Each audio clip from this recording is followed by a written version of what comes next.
Thank you for listening to the Allender Center podcast. I'm Dr. Dan Allender. And I'm Rachel Clinton Chen.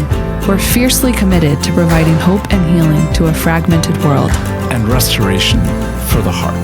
Thank you for joining us. Let's get this conversation started.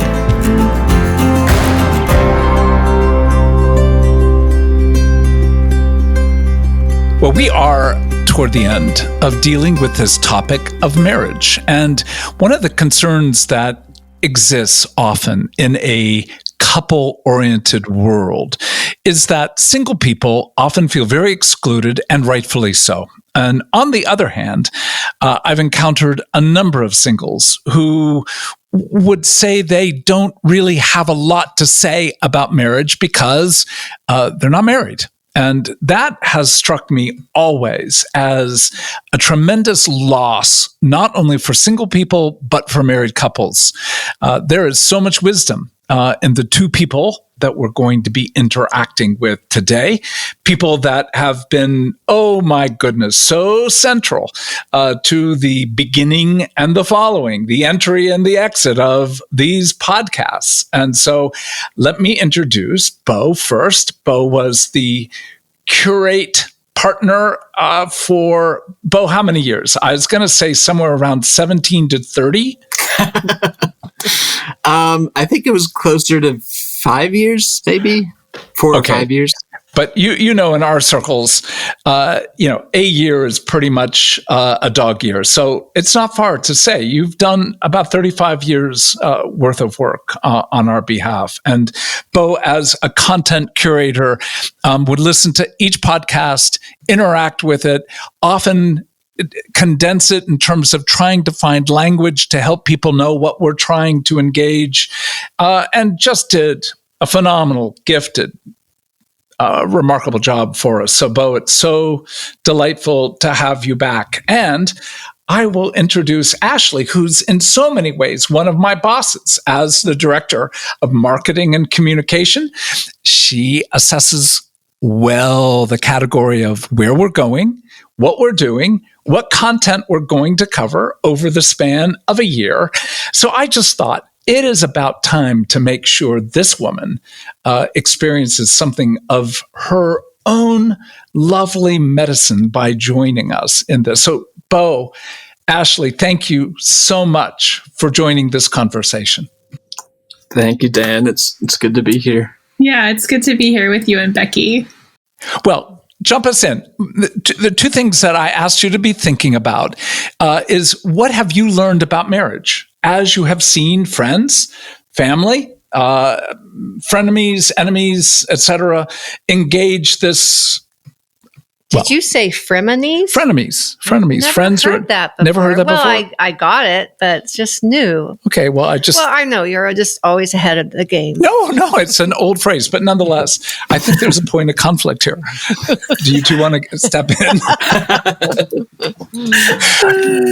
That's one question. What have you seen? What have you learned that by not being in a married situation, you've got eyes sometimes to see things that's so important for married people to actually have to grapple with. And then the second thing is, I want you to talk about what you bring to people like Becky and I, dealing with a conflict over the use of the word frenemy.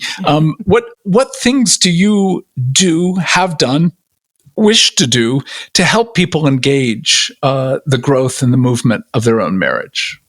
One of the places my mind goes is thinking about how, from what I've seen of marriages and what I've experienced in long-term relationships myself, certain dynamics and relationships can tend to get pretty insular, to where you stop noticing certain things about each other because it's just such a part of the fabric of your day. You don't notice certain dynamics or interactions in a way that somebody who's not a part of the intensity of the day-to-day relationship might notice.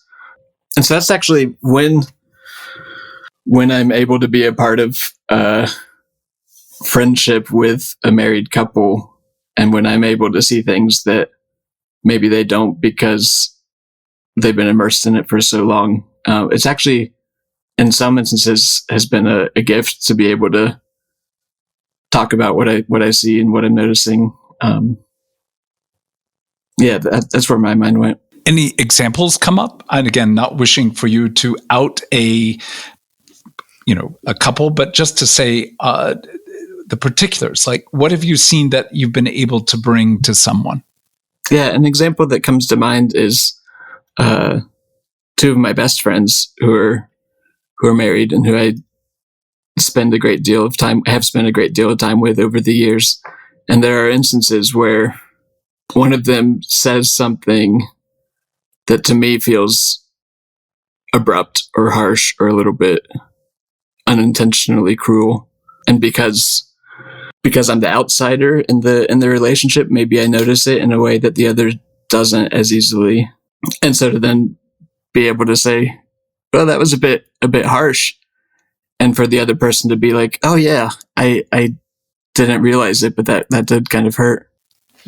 I think that's how quickly the patterns and structures become, as you put it, the key word insular, and to be the one who, in almost a gifted prophetic sense, brings a level of data that you wouldn't have. I'm thinking of single friends who have done that on our behalf, and that's Pam, a good friend who was a missionary in Thailand and now is back in the States. And it was very, very, very valuable. Yeah. And it did bring up conflict between us, but it propelled us in ways that without someone looking in from the outside and noticing and speaking, oh my goodness, we would have been at so much less than we are now because of the courage. And what a gift, too, as the person speaking in that way. And I imagine for your friend, too, to be able to voice something and then to have you receive it and to reflect on it and have it like become a part of the relationship that you're working on. That when that happens for me, that feels very affirming. Like I do have something to offer, even though this isn't something I've experienced myself. Well, it's easy to think in many situations where you have a outside of the marriage friend who sides with you against your spouse, and that's deadly. Let's just say that's a killer. Even when it's clear one person's at fault in a moment and the other is not in the same way. But boy, those are dangerous binds to get in where you come alongside, but you're really siding with one and not the entity of that marriage rather than just one.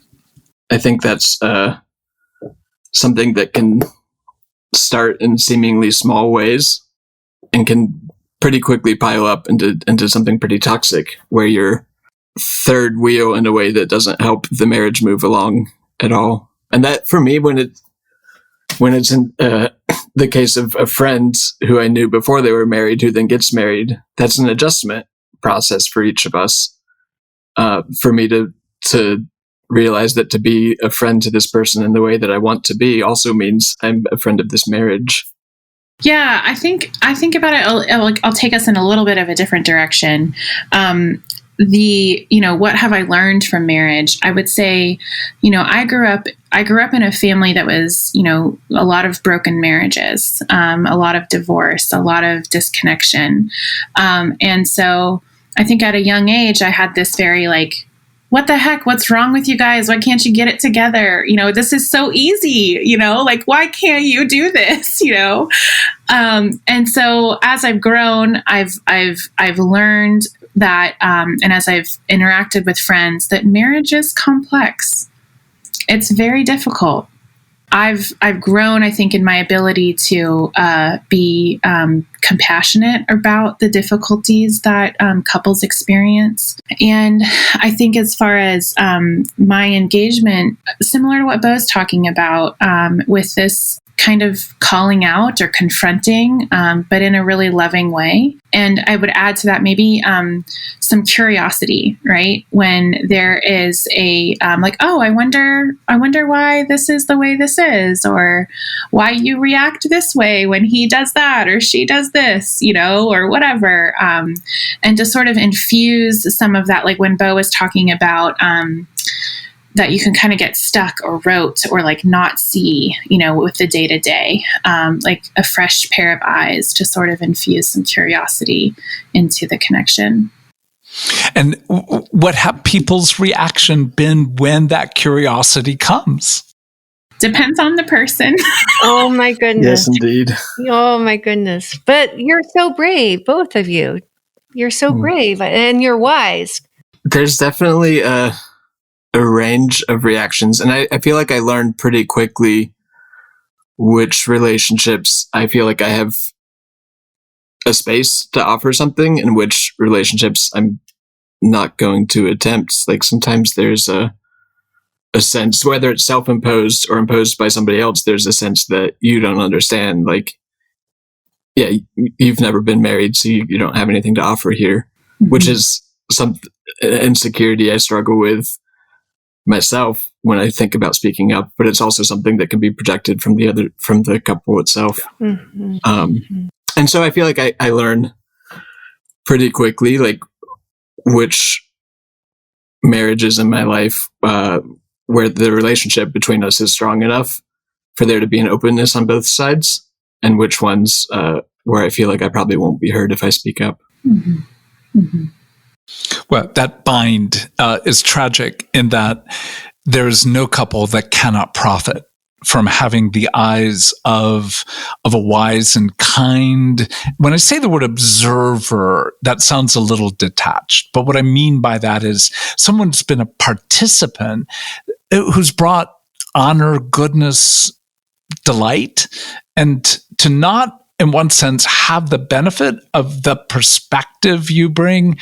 It's foolish. It's foolish on the part of any married couple not to be able to gainsay insight and wisdom. I just remember with Pam at one point, we were in Chiang Mai, and we won't take this story too long, but the two of you were looking at ADHD and the issue of ADD. And Becky just said, Dan has so many qualities of somebody with ADD.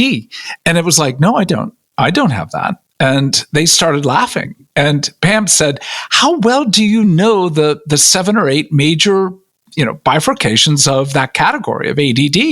And it's like, well, no, 2 or 3. She said, you have hyperfocus ADD to the nth degree. And I'm like, no, I don't. So the two of them are laughing. And of course, I feel irritated and a little bit hurt. But what they did was they began to scroll through all the Charlie Brown characters. Oh, literally, it was like Peanuts and they took Peanuts characters. No, I mean, it was a blog. We didn't come up with it. But they looked at all the symptom structures, and it was literally the first time in my life where I had to go, oh my gosh, this is something I actually have to take into consideration. And if it weren't for the playfulness, the commitment, the engagement prior, during, and after, I would have just dismissed it out of hand as the two are ganging up on me. But there was data that has really made a significant change in how we engage certain problems because of that one level of insight and wisdom of, yes, I have a way of being in the world, and it can be very problematic. And she's a child therapist, and then she got the sand tray out for us. And she's like, all right, you're going to have 5 minutes. Well, we had to work together on one tray.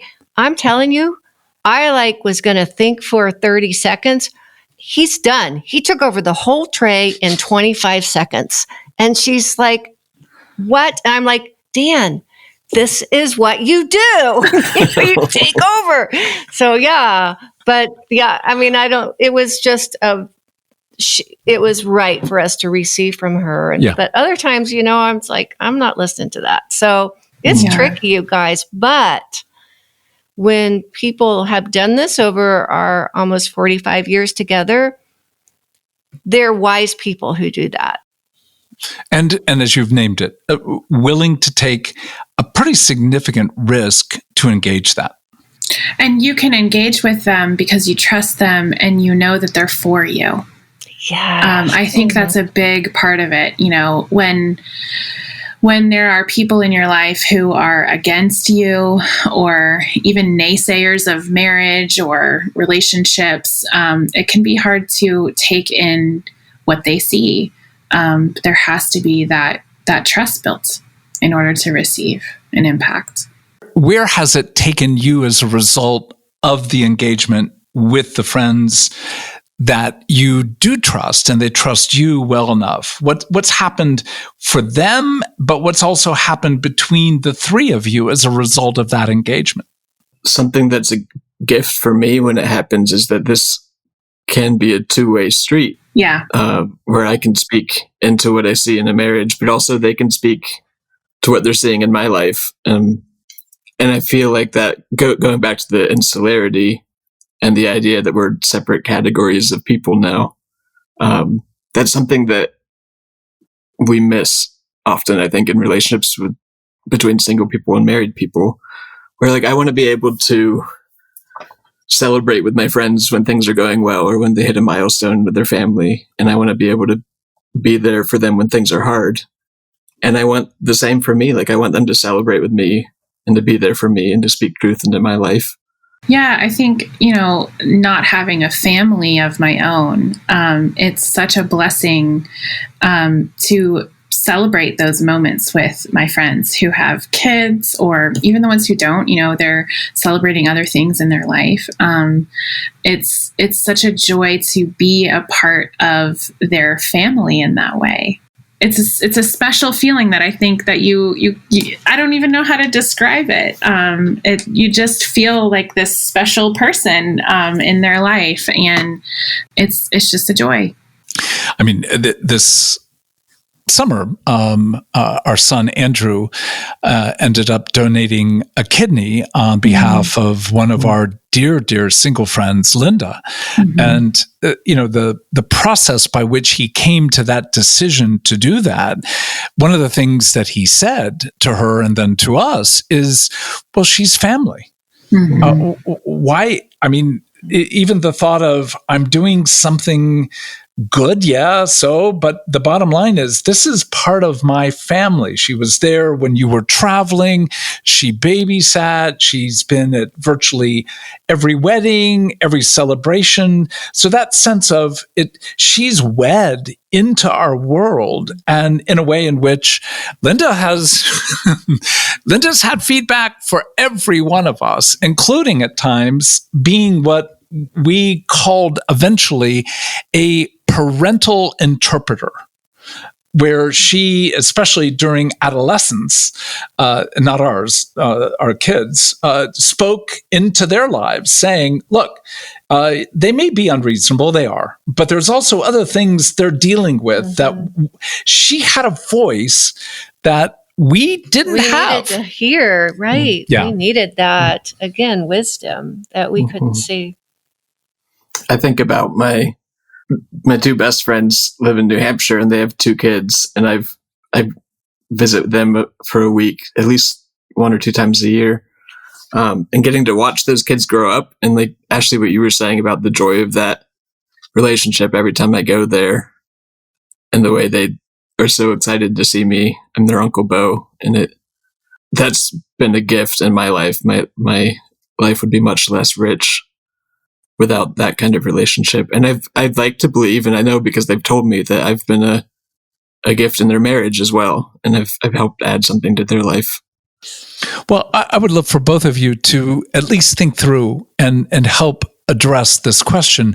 How do you get into talking about a marriage? Assume, for the moment, that the couple, you've had a relationship, you're not imposing, you're not intrusive people to begin with. You don't offer wanton advice. I know both of you well enough to know that. So given a few parameters at that level, what still would you invite someone to as you think about what you would hope for other singles with regard to the marriages they're involved in? Yeah, I think it starts, I'll go back to that question of curiosity. I think it starts with, extending an invitation, right? You have to knock on the door, right? So saying, hey, I'm curious if you guys want to talk about this, or if you've heard, or if you've thought about this, and seeing how far that door gets cracked, and if it's open, then go for it, and whether it's one person in the couple or both of them together. I think you have to be careful, even in those interactions, to refuse triangulation. That is, I would say, loud and clear. That's one of the biggest things, that you have to be careful about when you're interacting in that way. Yeah, I think the category of curiosity is pretty primary. That's where my mind went to. And that image of knocking on the door makes me think of, Dan, you use that metaphor teaching sometimes, where you're standing at a screen door. Yeah. And you can see what's going on, but you're not going to force your way in. Mm-hmm. And so the willingness to say that I'm here because I care for you, I love you both, and I'm curious about these things that I'm seeing, and I'm wondering if you're open to talking about it. Mm-hmm.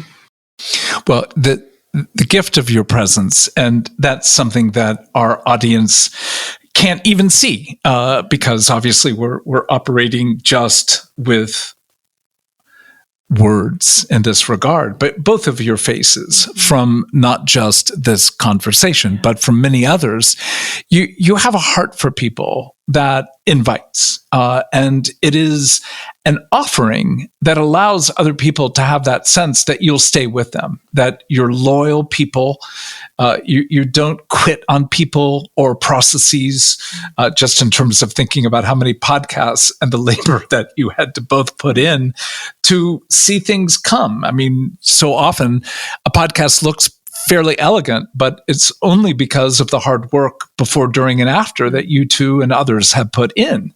So the kinds of things about your life that you bring still requires a level of sensitivity. And I think that's what, it's this bind. You have to be sensitive enough not to barrel in, but on the other hand, willing to risk enough to open the door to a kind of curiosity to see if a couple wants feedback. Because if you're around them long enough, you're going to see hyperfocus ADD. You're going to see how harshness plays out, often in the context of those inelegant moments of extremity. So what I would want for people to hear particularly is there is more than just a place and a role. It is a vital, life-giving presence to have the eyes of anyone, but particularly a single person who's not in the same insular binds in a relationship that there may be, as there are in most marriages, but as well to have the freedom to have it be two ways, mutual, so that there is that engagement of, we bring something to you as a single person, you bring something to us as a single person. And without that, we all can't grow in the way that we were meant to. So any last thoughts for our audience before we, shall we say, put a close to this conversation in this lovely month on marriage?